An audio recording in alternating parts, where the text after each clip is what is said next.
Dead లైన్లతో ఊరించే Telangana చంద్రుడు ఆ ఊరింతల్ని కొనసాగిస్తూనే ఉన్నారు. రాష్ట్రంలో ఇప్పుడు కనిపిస్తోంది యుద్ధ వాతావరణం కనుక కేంద్రంలో కదలిక రాకుండా ఎలా ఉంటుందంటూ 2 నెలల్లో మన తెలంగాణ మనకొచ్చేస్తుందని కేసీఆర్ చెప్పుకొస్తున్నారు. సన్నిహితులతో కేసీఆర్ షేర్ చేసుకున్న కీలక సమాచారం మేరకు తెలంగాణ రాష్ట్రం మ్యాప్ కూడా డిజైన్ అయిపోతోంది. ఇప్పుడు తెలంగాణలో ఉన్న 10 జిల్లాలతో పాటు రాయలసీమలోని అనంత, కర్నూలు కూడా కలిపేసుకుని గ్రేటర్ తెలంగాణ ఇచ్చే యోచనలో కేంద్రం ఉన్నట్లు కేసీఆర్ భావిస్తున్నారు. కానీ సీమ నేతలు దీన్ని అంగీకరిస్తారా? ఛాన్సే లేదంటున్నారు టీజీ వెంకటేష్.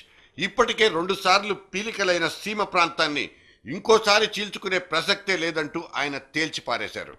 ఉద్యమం కీలక దశకు చేరుకుని ఫలితం సానుకూలంగా వస్తున్నప్పుడు ఎవరో ఒకరు రాజీ పడ్డంలో తప్పు లేదన్నది తెరాస వాదన. తెలంగాణ ఇస్తామంటే కొంత భూమిని ముంచేసే పోలవరం ప్రాజెక్టు కట్టడానికైనా అంగీకరిస్తామంటారు ప్రత్యేకవాదులు. కేసీఆర్తో మజ్లీస్ సుప్రీం అసదుద్దీన్ భేటీ ఉద్యమంలో కీలక ఘట్టంగా భావించిన వాళ్లకు ఇవన్నీ షాకింగ్ న్యూస్ కాబోవు. కానీ అదిగదిగో తెలంగాణ అంటూ తనకు తానే 2 నెలల గడువు విధించుకున్న కేసీఆర్ సకల జనుల సమ్మెను ఆపేయడం కోసమే ఈ ప్లాన్ వేసుకున్నారా అన్నది మిగతా వాళ్ల డౌట్. ఈ సందేహాన్ని కూడా తేలిగ్గా కొట్టిపారేయలేం. ఇప్పటికే శిఖరాగ్రపు స్థాయికి చేరుకున్న ఉద్యమానికి ఫుల్ స్టాప్ పెట్టాల్సిన అవసరాన్ని కేసీఆర్ గుర్తించి ఉండొచ్చు. కేంద్రంతో కేసీఆర్ ఎప్పుడూ టచ్లో ఉంటారు కనుక ఈ ఫినిషింగ్ టచ్ కూడా నిజమై ఉండొచ్చు.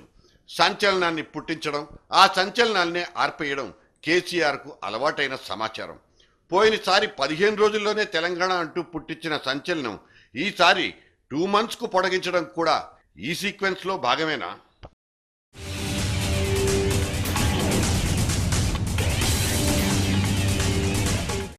పాట పుట్టింది ఎప్పుడైనా ప్రతి సెప్టెంబర్ 28 పాటకు పుట్టినరోజుతో సమానం. గానానికి మాధుర్యానికి జతకట్టి పాటకు భాషా భేదం లేదని చాటి చెప్పిన గాన కోకిల ఆ రోజే పుట్టింది. తెల్లారితే గాన కోకిలకు 82వ వసంత ఋతువు.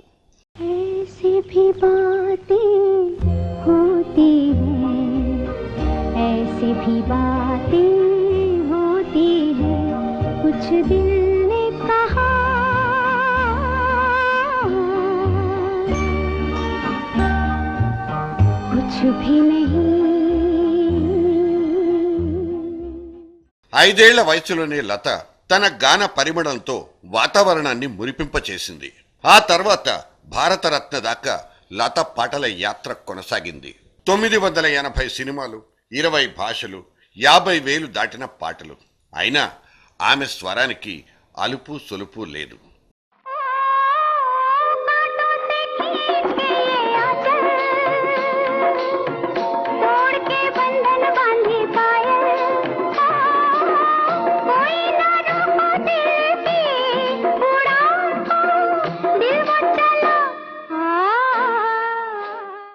తాను పాడిందే పాటగా ఆమె ఎప్పుడూ చెప్పుకోలేదు. పాటలో తరచూ వచ్చే మార్పును కూడా ఆమె మనస్ఫూర్తిగా ఆహ్వానించింది.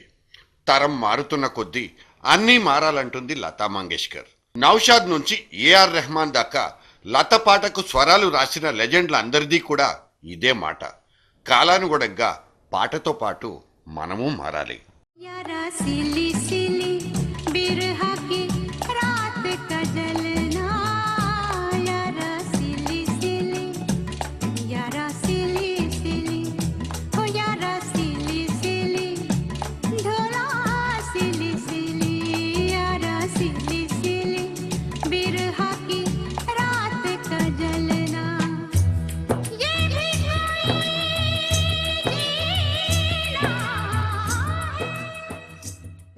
ముగ్గురు చెల్లెళ్ళు, ఒక తమ్ముడున్న పేద కుటుంబాన్ని నెట్టుకురావడం కోసం పాటను ఆశ్రయించిన లతా మంగేష్కర్ ఆ తర్వాత తన పాట లేందే సినిమాయే లేదన్న స్థాయికి చేరుకుంది. 3 దశాబ్దాల పాటు లత పాట లేకపోతే బాలీవుడ్కు బ్రతుకు తెరువే లేదు. ఆమె పాటతోనే బతికిన సినిమాలు వందలు వేలు.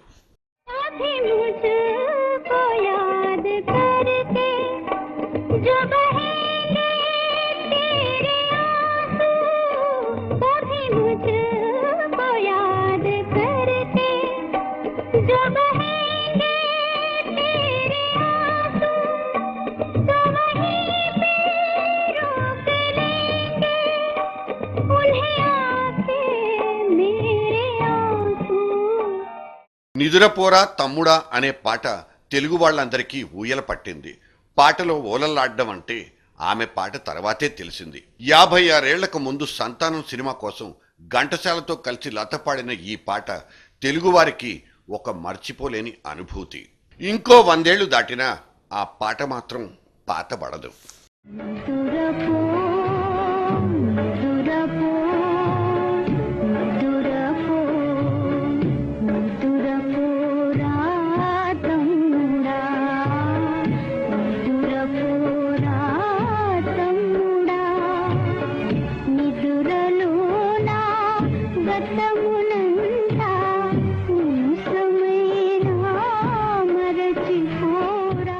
ఆ తర్వాత వచ్చిన ఆఖరి పోరాటం సినిమాకు లత ఇంకో తెలుగు పాట కూడా పాడారు. కానీ ఏ వయసులో ఏ పాట పాడిందో నిర్ధారించడం కష్టం. ఆమె స్వరంలో ఆ వైరుధ్యం కనిపించదు.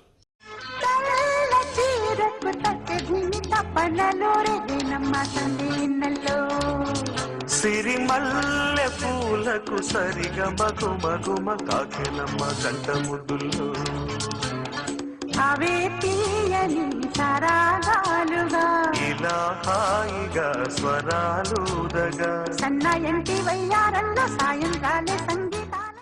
తుది శ్వాస వరకు పాడతానన్న ఆమె మాట పాట మీద ఆమెకెంత మమకారం ఉందో చెప్తుంది. కానీ ఇంకా పాడతానంటూ లత చెప్పినప్పుడల్లా ఆమె పాటను ఆరాధించే వాళ్లకు ఒక పెద్ద ఊరట. పాట ఉన్నంత వరకు లత ఉంటుంది, లత ఉన్నంత వరకు పాట ఉంటుంది. అక్కడ రిటైర్మెంట్కు చోటే ఉండదు. Thanks to song, thanks to Lataji. రహీ నా రహీ హమ్